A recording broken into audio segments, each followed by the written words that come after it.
Welcome everyone to today's webcast, How User Behavior Analytics and User Activity Monitoring Promotes Effective Incident Response, sponsored by Veriato. I'm your host, Nick Cavalancia from Tech Evangelism. Now before we get started with today's webcast, let's cover a few housekeeping details. First off, today's webinar is being recorded, so expect an email in the next few days with the link of the recording. Today's slides, as well as a number of the resources, should be available shortly in the handout section of the GoToWebinar control panel. So feel free to download those once you see them there in that section.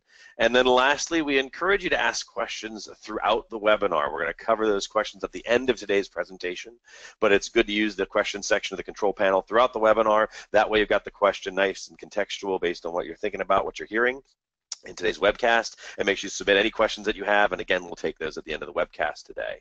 Now we've got two great speakers today. A bit later you're going to hear from Mike Peralt. He's a senior sales engineer from Veriato, but first up is Derrick Smith. Now Derrick's got over 30 years in the security industry. He's a former government agent. He's a cybersecurity SME. He holds a number of certifications, CISSP, Security Plus, et cetera, et cetera. He's got 8 college degrees. You heard that right. He's the definition of an overachiever. He's also a published author, conference speaker, cybersecurity analyst for several international and local television news stations. He's a government program manager and more, as if there's more that the man could be doing. But you can follow him on Twitter at Derrick A. Smith 1. And with that, you guys, you're set for a treat today. Derrick, take things away. Hi, everybody. Thank you very much, Nick. Thanks for having me today. And everyone, thanks for spending your time and being here with us today. So I'm going to get started. I don't want to waste a lot of time. Nick has said all there is to say about me. I was like, who is that guy he's talking about? But anyway, let's get started. I want to talk to you today about how I can help you make your incident response better and how that can be done by using user behavior analytics. So I'm going to get right into my slide deck here. I see people are still coming in, so people will be joining us throughout. But let me just get started here. So again, that's me. I'm Derrick Smith. I don't have to say anything else about me. But I love this cybersecurity stuff, and I love helping people like you build better cybersecurity within your organizations. I like educating you about these different types of things and the different types of ways you can make cybersecurity better for yourself, and hopefully not end up in the news like a lot of these other companies that we're seeing now. We turn on the news every single day, and we find a new company, a new large company. We're not even hearing about the small ones that's had a super breach.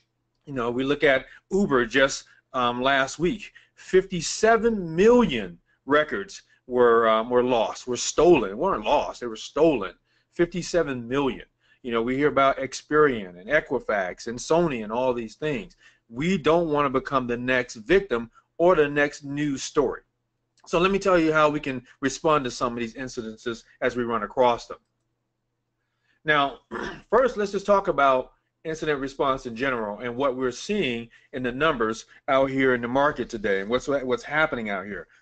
Also, when you get a chance, you can download my white paper that I wrote about this at Veriato as well.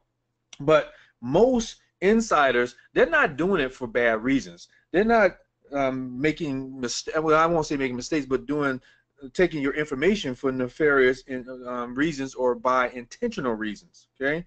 But what's happening is that their negligence or their lack of attention to cybersecurity is making them the weakest link in our security chains, in your security chains, right?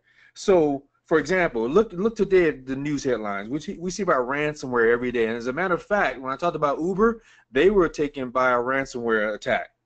But ransomware infects our IT systems through negligence. And that's through negligence of our insiders clicking on email links that when they first look at them, they seem innocuous. But unfortunately, they oftentimes deliver dangerous payloads as the desired file is being downloaded. You might get your file, you might get your music, but once you download it, you're also getting something else that you don't want to get by some type of virus or some other malicious activity. Think about Paya or WannaCry. Those ransomware attacks are out there not too long ago.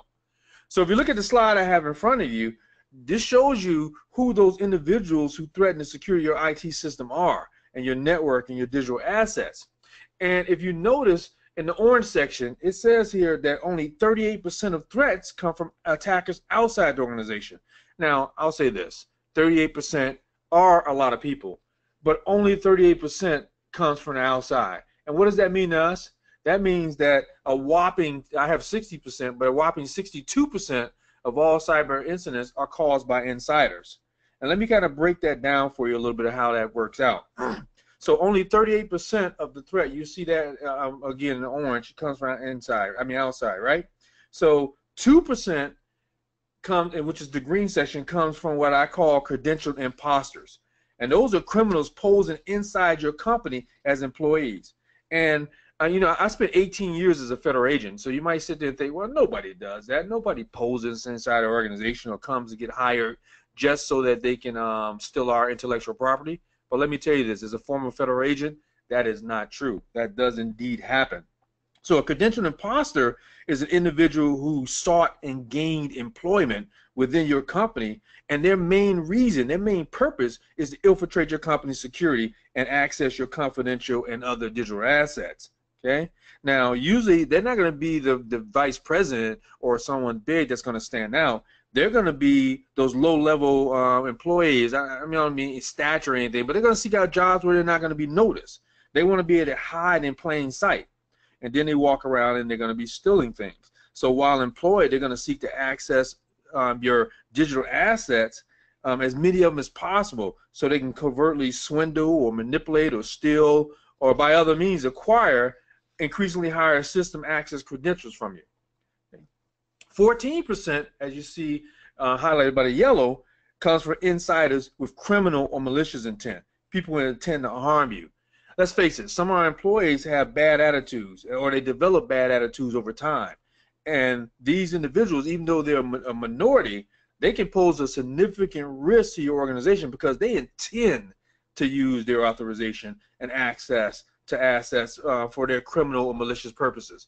Or even if it's not criminal, it could be malicious because they're upset, they didn't get a raise, they didn't get a promotion, and they just want to hurt the company. Right? And then a whopping 46% comes from negligent insiders. These are employees and other people who make legitimate mistakes. So almost half of the data losses and the data breaches you experience in your organization comes from simple mistakes, people. Simple mistakes. How do we deal with that? Let's keep moving on. I won't cover all of these, but there's some other key incident findings that's out there also. Basically, 90% of organizations feel vulnerable to insider attack. 90%. That's a big number out there. Even though we have all this technology and everything else we put in place, 90% still feel vulnerable. The main enabling risk factors include having too many users with excessive privileges, 37% of those, increasing number of devices with access to sensitive data. Think about bring your own device policies. You know, how do I control all these telephones and iPads and iPods and whatever else that are out there from infiltrating our organization and exfiltrating with our data? Okay? Another one is the increasing complexity of information technology. It's just getting harder to understand all this stuff. I work in the technology field, and I still don't know how to handle most of the stuff, half the things, over half that comes out on a daily basis. Okay? Just a couple more things I want to cover on this slide, but 53% majority have confirmed insider attacks against their organization in the previous 12 months. Did you get that? 53% confirmed that there's been some type of incident within their organization within the last 12 months. And they say typically less than 5 attacks, but how many do you need? And these are probably just the ones that's getting reported. Now, last I want to point out on this slide, and I have it in red there, that the use of user behavior monitoring, what I'm talking about today, is growing.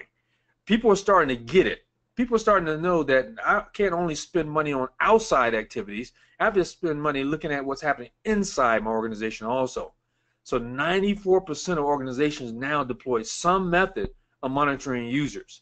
Now, I don't know if it's all user behavior analytics like I'm talking to you today, but 94% are doing something. I'm going to tell you how to do the right thing today. And 93% monitor access to sensitive data.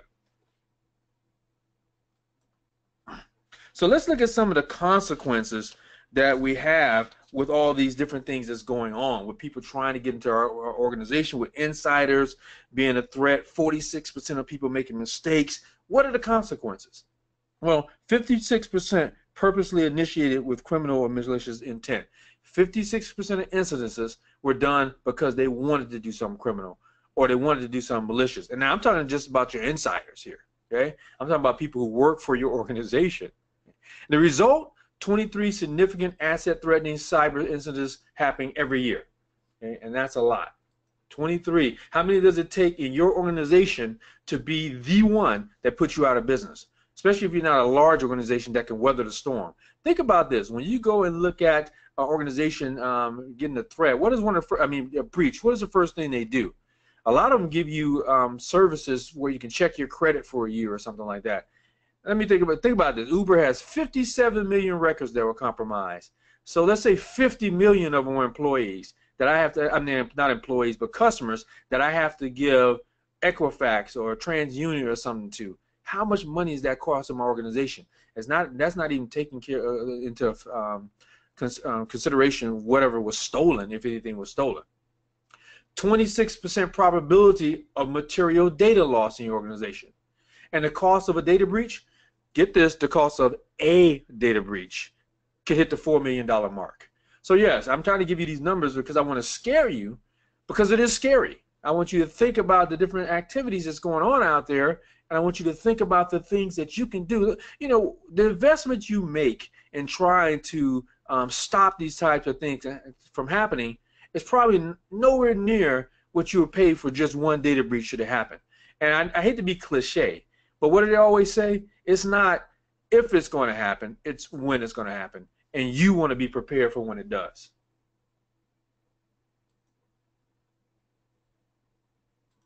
All right, so what are they looking for when they get into our organizations? Well, I mean, we pretty much have a good idea. They want to steal everything they can get their hands on if they can. But I want to give you some factual numbers from something that Veriato did when they did a research study on this. Basically, data is no longer just an asset within your organization. What is it for us as a business? It's our core strategic asset.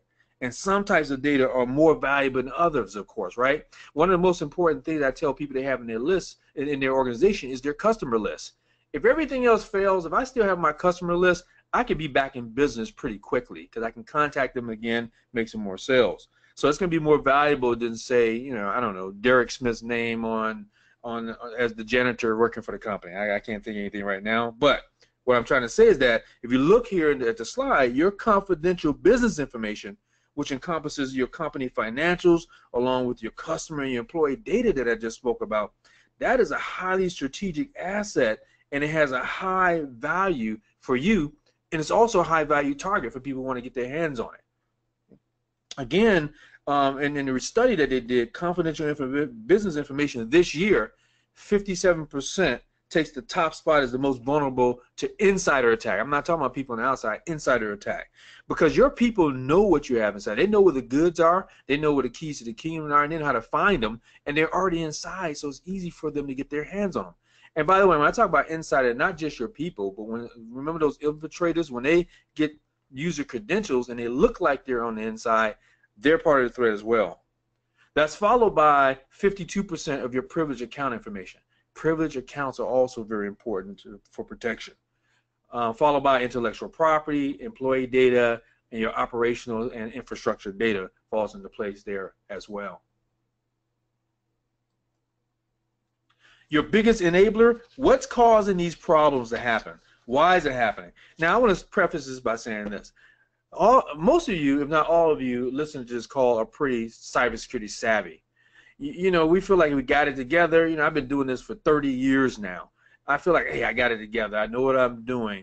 But if I know what I'm doing, why do we have these high numbers of 90% of people still feeling that they're a threat, that they're threatened, that they're vulnerable, and 56% of people inside still stealing things from us? Somewhere we're missing the point. We're missing the boat. So let's look at what enables these things to happen. And as I say here, the biggest enabler of accidental insider threats. This is just the accidents that I talked about, the 56%. Well, the most common culprit is accidental exposure by employees. So cybersecurity experts view phishing attempts that you see here, 67%, as the biggest vulnerability for accidental insider threats. Phishing attacks, what they do is they trick employees into sharing sensitive company information by posing as a legitimate business or a trusted contact. And they often contain some type of malware attachment or ransomware or hyperlink or something. Let me tell you a quick story. Maybe less than a month ago, I was at my job and something came up on my computer and it said, Derrick, someone at your organization has put you in for an award. And I'm like, I've been doing this for 30 years. I know better. I'm like, an award, somebody put me in for an award. That's great. Now I'm sitting there thinking, but you know what? This is probably a phishing scam. This is probably not true. So what do you all think I did? I'm going to give you a second just to think. As the 30-year expert that I am, I went and I clicked it. I couldn't help it. It was clickbait. I clicked it. And what happened is that a banner came up saying, if this was a real phishing attempt, you'd have fallen a victim. Those weren't the exact words, but basically I fell for the scam. And the thing is, maybe 2 weeks before that, we had training on this stuff. We gave the whole organization, I work for the IRS, we gave 40,000 employees training on this. I'm one of the guys doing the training, and I fell for this myself. So why do you think 56% of employees are still failing? Because we're not, because we can't just rely on the human anymore. You can't rely on Derrick to do the right thing or your employee to do the right thing. We have to have another means of making sure that the right thing is done, enforcing that the right thing is done. And I'm going to talk about that as we go on. All right, so 67% phishing attempts, 56% weak reused passwords. Still doing the same thing. Let me tell you, at work I have to maintain about 15 to 20 passwords. Now, how many of those do you think I can keep in my brain at 54 years old? Not a whole lot. So what do you think Derrick even does? I violate some of the policies myself by probably reusing passwords that I just couldn't remember. They're not weak. I make them pretty strong. But, am I following all the right things, the right ways to try to remember 15 to 20 of them? No, you probably have 15 to 20 duplicated passwords, reused passwords. That's why 56% is one of the biggest enablers. I'm a person just like everybody else here. 44% unlocked devices. Get up, walk away, I'll be right back. I can leave we use cat cards. I can leave my card in here. I'm just going to run over to the copy machine. 44% end up being the cause of a breach. Don't do it. 44% bad password sharing practices. And 32% unsecured Wi-Fi networks. Okay? And even with that, you can go in right now at your desk and probably look for Wi-Fi networks, and you'll see there's a few that you can get into that's probably open. Now the problem is, why is it a breach problem? Because when I do that, it probably was a trap that someone set for me. I went on and now they're monitoring everything I do and probably using that as an entryway into my organization. Couple more enablers. Too many users with excessive access privileges. I once worked at the Transportation Security Administration, TSA. And I was the system security officer there. And I found that the head of the agency, the head of my part of the agency, he had system administrator rights to everything within TSA. And I went to someone and said, well, why does he have this? They said, well, you're going to tell him different? Are you going to tell him he can't have it? And I said, well, that's my job. Sure, I'm going to tell him. And when I went and told him, he couldn't wait for me to get rid of it. He didn't even understand what I was talking about. He's like, Derrick, I didn't know I had this. I don't know why I have it, and I definitely don't need it if you told me the consequences. The problem is people aren't educated, and other people are afraid to tell folks that they shouldn't be using certain things. Too many users with excessive access privileges. We have increasing numbers of devices I talked about. Technology is more complex, and all those things that I've been talking to you about are already enabling us or enabling those insider attacks or insider attackers to take advantage of our networks, our systems, our enterprises. Here's the frightening reality. And I told you this up front, but I really want to emphasize it here. With all that we do, I don't know if you're cybersecurity professionals, I don't know if you're business owners, I don't know what your status is, but with all that we do, 90% still feel vulnerable to insider attacks. They feel like they're extremely vulnerable. This breaks it down. Very vulnerable, moderate, but all of us have a fear of vulnerability within our organization. Why is that? You spend, and let me say that, I want to take a step back for a second and talk about Uber again. A couple of days ago, the chief security officer and his staff was fired from Uber. See, in our field with cybersecurity, I love the field, it's a great field, but somebody has to be the scapegoat. And I won't even call it a scapegoat. It is our job to ensure that those type of breaches don't happen. Now he didn't. Now I told you it's not when, it's if it's going to happen. So it's going to happen. You know. So but the problem they had there real quick was that they kept it secret for over a year. Okay, they paid a hefty ransom and they kept it secret for a year. The thing is, we have to deal with these problems. We have to deal with them quickly. We have to deal with them now, and we have to deal with them the right way. But the point is that it's going to happen, and 90% of us fear it happening and fear when it's going to happen. Okay, let's move to the next one here. I'll get out of these statistics in just a second. So what I want to do is I want to take a look now at the landscape here. So how is this happening? As you see, what I have here is that external threat, that's just a small part of it. That's just what we see on the surface.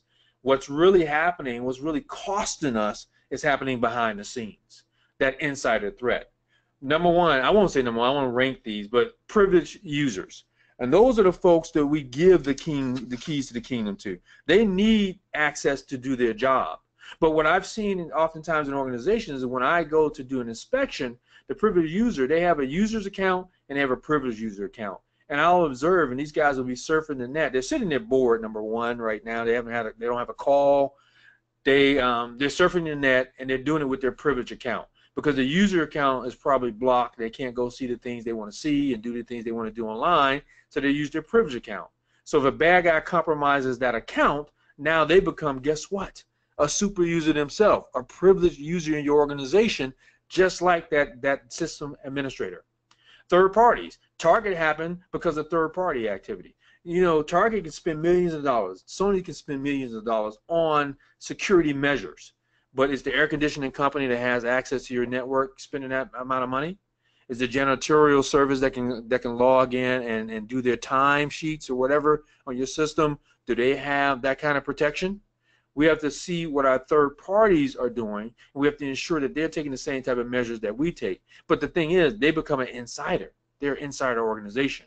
And of course, our employees. This is the threat landscape. This is what it looks like for us for the insider threat. But guess where we spend most of our money?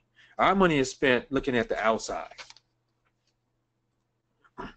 So, time is the most important cybersecurity incident factor. When I have a security incident, it's time that matters, okay? Cyber attacks, data breaches, all those happen because of the compromise of an IT system over time. So the time to compromise the IT system can be measured in minutes. And now it's even worse than that if they're using bots or other scaled automation is being involved. That time can be pushed down to mere seconds for somebody to break in. You can go out on the internet and find tools that can help you break into people's enterprises, especially if they're not covered correctly. So if the compromise results in data exfiltration, the company may be probably hemorrhaging, bleeding confidential consumer information or trade secrets or your pre-publication financials that you don't want them to see yet, or your strategic plans for your business, or just your employee social security numbers, and whatever else they might be looking for these days. Now, as you see in the bottom, the very sobering reality is that on average, the time to discover that a compromise took place in your organization is not measured in minutes. It's not even measured in days. It's measured in months and sometimes even years before you find out that they've been there taking stuff on a daily basis. And even more than that, the time it takes to contain the incident, specifically the time to root out the discovered compromise from your IT system, is measured in days and weeks also, or even months. It takes a while to do this. So what's happening during that time? They're going to cost your company millions of dollars probably in lost business, if not just money directly, lost business, lost opportunities, tarnished reputations. You might have lawsuits that come out because of this. All these things can be detrimental to your business. I know some of you might be small businesses, and they can actually wipe your business out. Okay? These costs are in addition to that of the loss of compromised digital assets that you might have, or the direct incident containment costs that I'm going to have involved here. So as you see, it's going to cost me a great deal of money. When it comes to responding to your incident, again, time is the most important factor. Now let's take a look at response and how that works. So this is what I call the incident response life cycle. right? So the core of incident response lifecycle is four things. We have to detect it, we have to contain it, we have to analyze it, and then we have to notify people about it.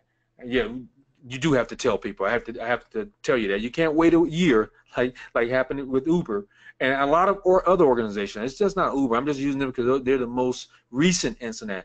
But it happens with a lot of different companies, and I will venture to say with most companies.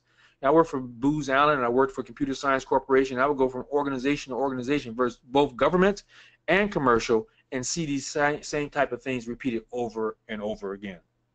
So let's look at detection. Detection is where we actually find out that there's an incident that has occurred within our organization. Something is happening, and let me say this: an incident is something that has actually occurred. Okay, we can get a trigger. We can see there might be some activity, but now I'm talking about something has actually occurred. Somebody's gotten into your enterprise and maybe taking things out. I'm talking about insider or outsider.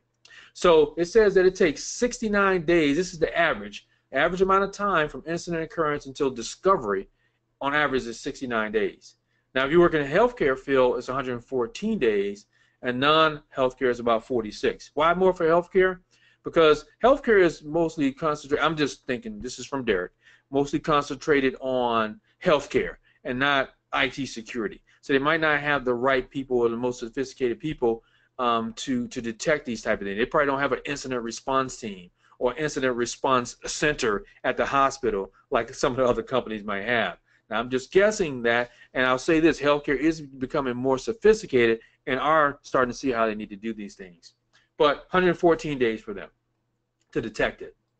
Next step is contain it. So once I find that it's happening, I have to stop the hemorrhaging. I have to stop the bleeding. I have to stop other stuff from going outside of my organization. The average amount of time from discovery until containment, until fixing this problem, well, I'll take that back. I'm not even fixing it. I'm just stopping the bleeding right now, is on average 7 days. The next step is analysis. So once I stop the bleeding, once I have containment, I have to figure out what went wrong. Why did it go wrong? What actually happened? What have we lost? How have we been compromised? Who do I have to tell? Those type of things have to happen next. So you see the average amount of time from engagement of our forensics team into our forensic investigation complete is on average 43 days. Now think about this. Most of your organizations probably don't have a forensics team. So now it's going to cost me money to hire a team. It's going to cost time for them to get there and respond to my incident. And then it's going to cost time, time and money to fix it. And remember, I may not be up and running during this time. Remember the last step, I only contained the problem. Am I back up and running yet? I'm not sure, because if I haven't found out what the problem was and how they infiltrated me, and if they're still in my system, I may be down. And again, millions of dollars, hundreds of thousands of dollars, I don't know your size, of lost business is occurring during that time. Next is notification. I got to tell people. The average amount of time to tell people from discovery to notification is about 40 days for all matters. A little different for healthcare and non-healthcare, but they're very close. The average number of people I have to tell, get this, 269,000 plus that I have to notify that their records have been stolen, that they're at risk of their identities being stolen, or money being stolen from their account, or their healthcare records being compromised. And then notifications, how do I do them? It says by mail or substitute, notifications provided. I usually have to put out 146 notifications to people around it. I'm going to spend my whole year just doing notifications of a breach that occurred. And that might be the first one. I got 2 to 5 more to go for the year, according to the statistics. And then, of course, lawsuits, the average is 9. Now, I showed these 4 steps. This may not be your 4 steps, but this is generally what has to take place in an organization in order for us to take care or mitigate an incident. Now, what's some challenges that we have for incident response? And again, these are in the white paper if you want to download it, but the top 5 challenges I found when I was doing my research to write the paper falls into these categories. First of all, correctly identifying an actual incident. Remember I told you it could be noise, it could be something happening, but I don't have a real incident yet. So traditional cybersecurity monitoring systems, they have difficulty actually correctly differentiating between what's an actual incident and what's that noise. And we have to try to first figure out what that is. That's a challenge for us. The second challenge is analyzing all relevant incident data to try to figure out what happened and what the intention of the bad guys were. Did they really want to steal something? Did they really want to do bad? Or is it just somebody, a script kiddie or something playing around? So often the only computer logs available to the forensic investigation team I spoke about are from the firewalls or the other technologies whose principal function is to mitigate outside attackers. But those records are going to contain little, probably no information regarding events that occurred with the threat actors that I talked to you about earlier. We have to identify what compromised the system in the first place, what compromised our digital assets. Okay? Why did this happen, and how can I fix it? We have to quantify the potential technological and business impact of the incident. Okay? Do I need to buy some more stuff? Do I have some sleeper malware somewhere left behind that I have to go take care of? We have to do some type of thorough analysis that can be done for the compromised system and that compromised incident that we're speaking of. And of course, conduct a thorough investigation. Do you even have the people to do a thorough investigation? I hope so. You have to get this done. You have to find out the who, what, when, and why. You already know where on your network, but where are they really? There's some rootkits back there. Was it done from somebody's Bluetooth connection? When they brought the devices in with BYOB. Not BYOB, I'm sorry, BYOD. What am I thinking about today? All right, so we have to conduct a thorough investigation as well. Now, let me show you some mistakes that I see that happens oftentimes out in the industry. So promptness, as I told you, the time, that's key to incident response. But promptness at the cost of effectiveness is no win for the organization. I want to be prompt. I need to move fast, but I need to take enough time as needed in order to make sure that I'm covering what needs to be covered. Okay? So I want you to avoid these 3 costly mistakes that I identify here and in the white paper. The first one is what I have here. I'm sorry, is pulling the plug too early. Okay, stopping my investigation too early. So computers operate on electrical power, right? So if an attacker manages to get past your established defenses that you have, the initial response to a lot of people who are not sophisticated enough and don't know is to shut off the power rather than risk further data exfiltration or other harmful attacker activity. When I was a federal agent, one of the first things I used to do when I came up to a crime scene, and this was 20, 25 years ago, we would walk up to the system and unplug the system. Now, think about this these days. You know how much information and evidence I lost by doing that? But we didn't know what we didn't know, and that's what I'm telling you today. So while cutting the power may initially stop the attacker's current activity, the consequences of doing this is going to put the organization into a worse position. Okay? Cutting the power is going to result, as I told you from our forensic investigations years ago, in loss of information that's stored on that volatile memory. And we might need that information as a forensic person to do our investigation and try to figure out what happened, what went wrong. The second thing is losing the log files. A lot of people do not like going back and reviewing logs, and they don't like having a trained person who knows how to read the logs, because you got to know how to read them as well. But losing the logs are going to have all the activity that happened before, during, and after the event occurred.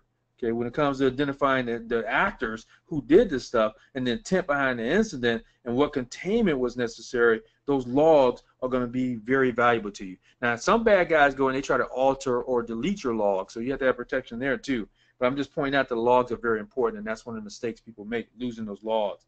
And then treating the incident lightly. Every incident, regardless of whether or not it resulted in a breach, was caused by some type of neglect or some type of nefarious motive, or was an inside or outside event, but it's a learning experience for your organization.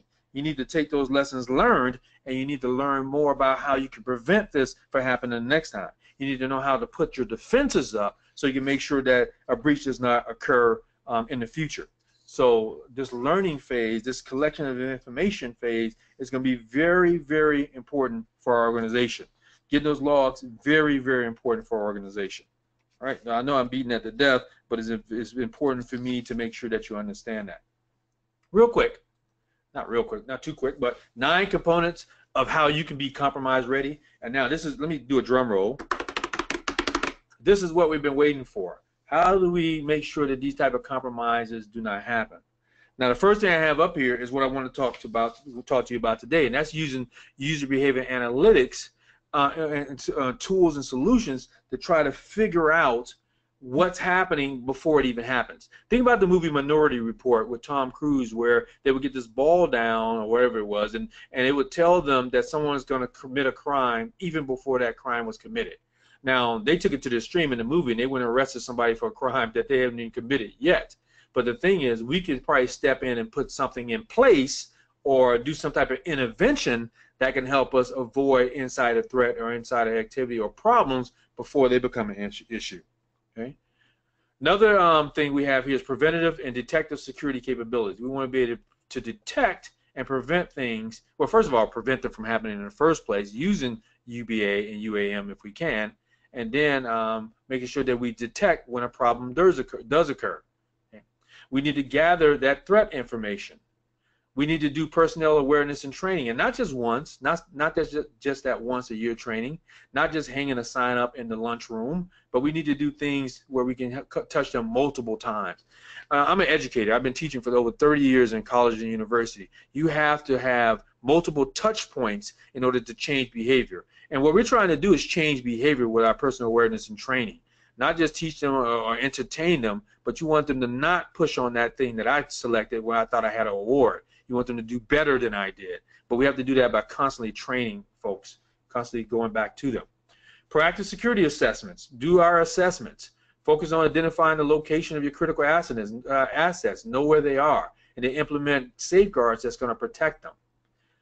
Assess and oversee your vendors that I spoke about. Develop practices for incident response. Develop your plans. Understand your current and emerging regulatory hot buttons that's out there. And if you don't already have it, you might want to look into getting some cyber liability insurance. You know, this is not what this is all about, but these are some things that I would look into, some 9 things that I would put on your list in order to try to make it better for your organization so you won't be part of that 90% that's worried about this activity. All right, next, 3 areas where you can improve. Number 1, use UBA to detect your inside incidents sooner. I told you it takes 100 days or whatever number I gave you to know that people were in there in the first place. Well, I want to detect it day 1. I want to see the activity as soon as possible so I can do something about it. You want to contain them faster. I told you step 2 was containment. I need to contain them faster after detection. That's where we can improve. And number 3 is I want to keep good logs to facilitate more precise determination of what happened. But you know what? One thing I don't have in here that should have been number 1, it says detect them sooner, but I want to prevent them. I want to not detect, but I want to prevent it from happening in the first place by using my UBA to predict who might be a threat in the first place, and then I can intervene before it even happens. So that should be up there as number 1. All right. So I just want to show here that people are getting smart. They are starting to use UBA, and it is becoming more prevalent out on the outside because people are smart. They know that their insider threat, as you saw, is the bigger landscape, so maybe I should spend more money on the bigger landscape. And UBA provides many solutions for you. But first of all, what is it? Just to make sure we're on the same page. There, it says are comprised of advanced algorithms and machine learning which can approximate human insightfulness. I'm going to let Mike tell you a little bit more about that. But we're using machine learning, we're using machines to try to figure out, just like the movie Minority Report, what's going to happen before it even happens. Okay? To work properly, they have to have accurate information about individual users because they look for anomalies. They look for how your behavior changes. They look for things that you are doing different. So in order to do that, they're going to store and collect information about your activities, not the week before incident happens, but on an ongoing basis. Okay? Major tasks in managing UBA involves setting appropriate alert thresholds in the first place. Garbage in, garbage out, folks. So let's make sure we put the right stuff in. Okay? Monitoring our third-party activity, monitoring the exfiltration of data, seeing what's going out. You know, nobody's looking at what Snowden was taking out. Let's look at what's taken out. Detecting the use of compromised credentials and preventing the misuse of high privileged accounts within our organization. Okay? A couple of best practices: mitigate incidents, get a detailed record of your employee interaction, like I talked about. Watch what they're doing. mitigate insider threats, increase monitoring by increasing the monitoring of your employees. I'm not saying being Big Brother and watching everything they do, every phone call, every website, but you have to monitor certain types of activity that you're going to set up in those thresholds and monitor it at all times. Okay. Now, what I want to do is I want to bring Mike in. I want Mike to tell us about how Veriato uses user behavior activity. I'm with them because they're one of the best ones out there, the best I've seen, and I love being part of this organization and helping, helping represent them by doing webinars like this that I'm doing today. So, Mike, I'm going to take it away.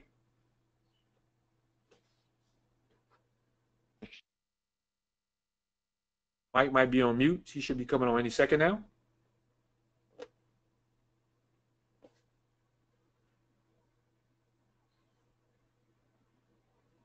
There we go. I was having a hard time unmuting myself.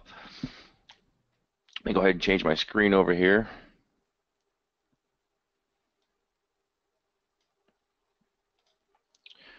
All right, so getting into the user behavioral analytics as far as what Veriato does and how we can help. We have two products, Veriato 360 and Recon. And they basically help mitigate some of those situations that Derrick had mentioned earlier.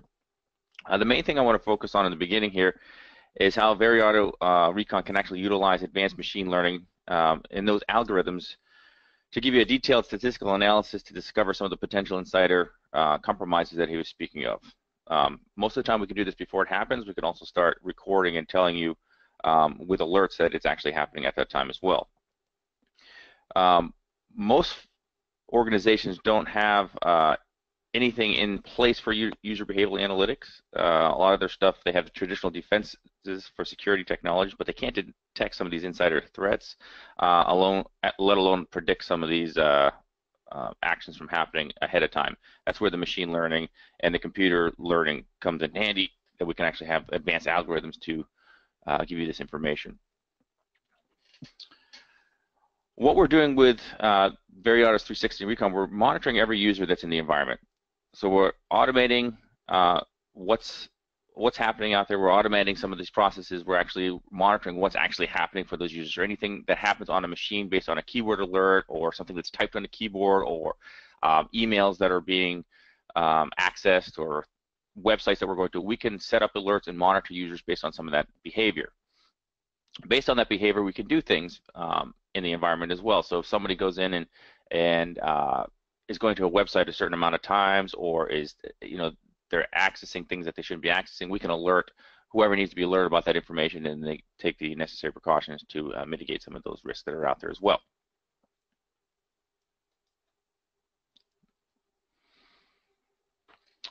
One of the main things that we could touch upon as far as UBA goes is the actual ability to flag, so big word, psycholinguistic anomalies that are out there. Basically what that is on a daily basis, as users, as people, as humans, we go through the day from a standpoint of utilizing words like us, or team, or me, things that are a little bit more helpful for the environment, helpful for the company itself. During that time, as things get a little bit, I guess you could say, distasteful, and a little bit, people are a little bit more unhappy in the environment, you'll start to see that their behavior changes. The way that they use those words, the way that they talk, the way that their emails go, start to become more like an I, or hate, or a little bit more drastic for things like that. And we can actually have predictable analysis for that type of stuff, so we can actually go ahead and alert and say, hey, Tom was out there, he used to be happy a couple weeks ago, I don't know what's going on now, why is he having all of these me, hate attacks, things like that going to places. Maybe he's going to job sites as well, maybe he's not happy with his current situation. In the environment, we can, or in Veriato, we can actually go through and say, hey, maybe you should take a look at this, maybe take a hard look at what's going on with Tom, and ask him a few questions of maybe why he's having such a hard time with work itself, and why this sudden changes happen in the environment as well. We do keep as far as the system itself goes, we actually keep a 30-day rolling on each local computer to help, if we need to go back in time, or if we need to actually record things that are happening, or be alerted on something that's happened previously, we actually have this recording out there, this data set that sits on those machines, and then we can actually upload it to the centralized machine that allows you to, do the analytics and report on this type of information that's happening in the environment as well. And this information I'll actually show you that's happening in the product itself when I switch over to the product. You'll also notice that we can do some screen recordings utilizing Veriato 360. We can define the frequency of that information, and we can also set up triggers, once again, to start the screen capturing, as well as the alerting on what's happening in the environment as well.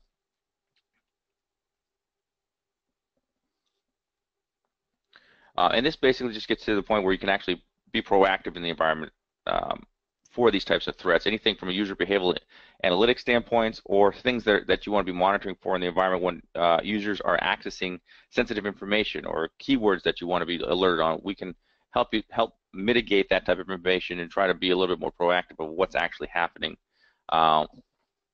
with your end users, or in most of your cases, your customers as well. I'll switch over to the actual product itself here. Give an idea of what we're kind of put a picture to some of these words. So what you're looking at here is Veriato 360. What I wanted to show you guys first is what we're actually capturing, so it could kind of give you an idea and some contextual ideas of what we're actually capturing. So you can see things like screenshots, the chat. We can take a look at websites that are visiting, email activity, files that are being transferred, keystrokes that have been typed, any program activity. Anytime someone launches a certain program that we've either approved of or not approved of, user status, and then document tracking, and if you needed to get into network activity as well. We do have the ability to block some certain things. We can block things that are happening in the environment, things like if we don't want users visiting websites, chat, IM, internet access, some cloud access as well. So if you don't want people going to certain places to drop things off like Box or OneDrive, we can block the access to some of those sites from transferring data as well. Now, once we've gone out and set these policies in place and we put the recorders out on those machines and recording this information, we can then report on things that are happening. The main thing I'll focus on here is some of the anomalies. So we have anything from email anomalies to compromised credentials. We have a lot of things out of the box that allow you that we can go through and report on. What I wanted to bring up is that we actually have a couple ways to look at things that are happening. We have what we call an anomaly that compares each user to themselves. We have an anomaly that compares each user to a group, and then compromised credentials.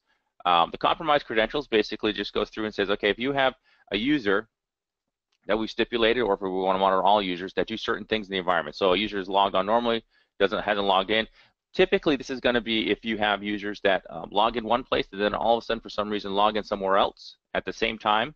We can alert you on this and tell you what's going on based on the location or an unusual location.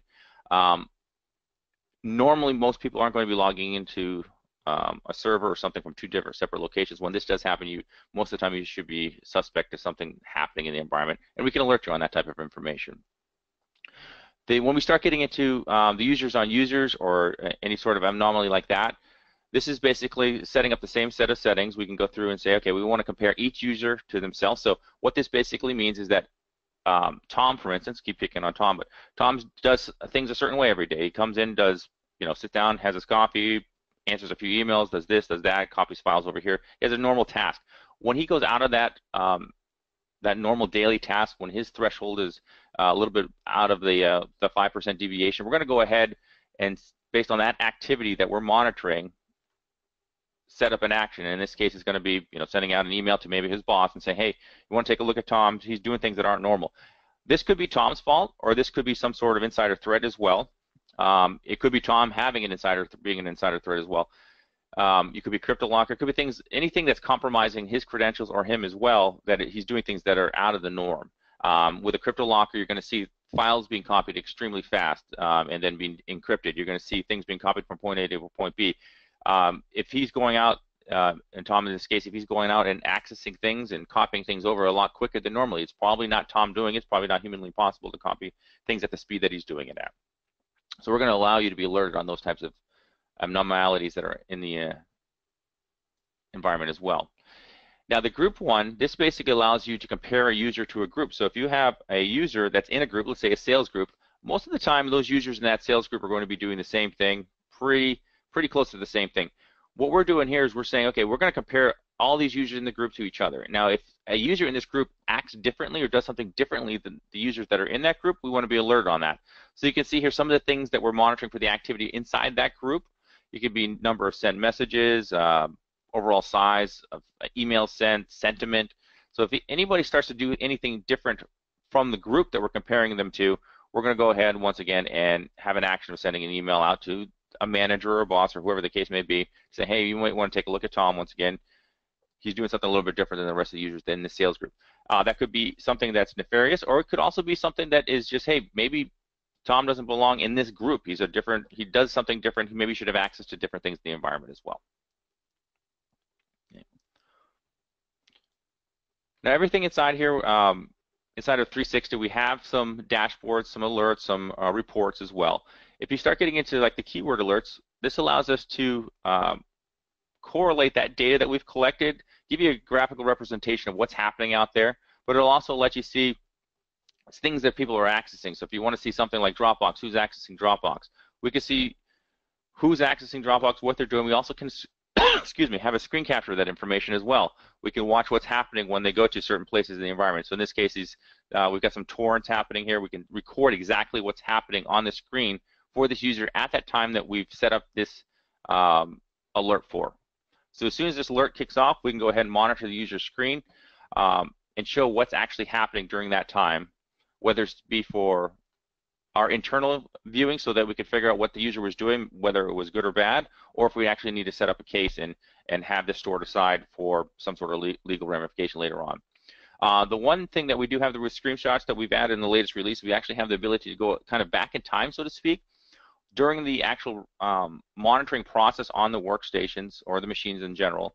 We're actually keeping 30-minute increments of time of what's happening. So if keywords kicked off or some sort of events that kicked off, we can actually go 30 minutes ahead before that and actually see what's happening. So we give you more of a context of what actually happened. Instead of recording from that time forward, we can actually record 30 minutes or 5 minutes or 10 minutes, whatever you stipulate, ahead of that actual action that is taking place or that's kicked off the trigger. Okay. Right. Now we do have some reporting as well. So the Recon dashboard itself, from an anomaly standpoint, when you do get alerts, I just kind of want to show you guys what they would actually look like. Like an everyday alert, you'll receive an email, basically tells you, in this case, Tara, what she's done that's not normal, what is normal. These could be sent to your inbox. This can be sent to your emails. It could be sent to a group of emails if you needed to as well, or they could just be sent inside here as a report that you can come in and view if you needed to. All right. So from Veriato 360 and Recon, that's basically the gist of our user behavioral analytics. We can get into a little bit more detail if you guys, if anybody ever wants to come in and have a more detailed demo on the application itself. We also can do proof of concepts for customers as well. So with that, I'll switch it back to, I believe, Nick, and Nick could kind of wrap things up and answer some questions that anybody might have out there as well. Wonderful. Thank you very much, Mike. Thank you very much, Derek. Guys, great presentations. Appreciate that very much. So let's do this, guys. We got some questions that are already in the Q&A box. If any of the conversation today has piqued your interest and there's a question you might have, by all means, put those in the Q&A box. Be happy to answer those. We got about 5 minutes left. Got a couple of questions already in there. I'm going to start with one from Charles, and he says, he's asking, how do I consistently reduce my incident response time? Thoughts on that, either of you? Yes, hi Charles, this is Derek. First, let me say this. When I was an agent, man, if I had this kind of tool where I can record this stuff and see what was happening beforehand, my job would have been a lot easier. But to your question, Charles, one of the things that I spoke about in my presentation is being ready and knowing what's happening, knowing the who, what, where, when, why, and how, which is what we had to do as investigators. So my first thing to you is having something in place where you said reduce time, right? The way to reduce time is know that you have a problem. So having something in place where, first of all, you prevent the problem from occurring in the first place. Once you have a problem, you can respond to it very quickly. And the third piece is having the correct skills in order to get it done. You know, I mentioned forensics teams and all that. So having the right people, your normal IT folks, even your normal security folks are not sometimes ready to deal with security incidents. So if you want to respond quicker, have the right skills in place to be able to respond, or have a solution in place with an outside vendor where they can get there quickly and deal with the problems as soon as they come up. That's my piece. Mike? No, I agree with that. That's essentially along the lines of what I would say as well. So, Thanks, Charles.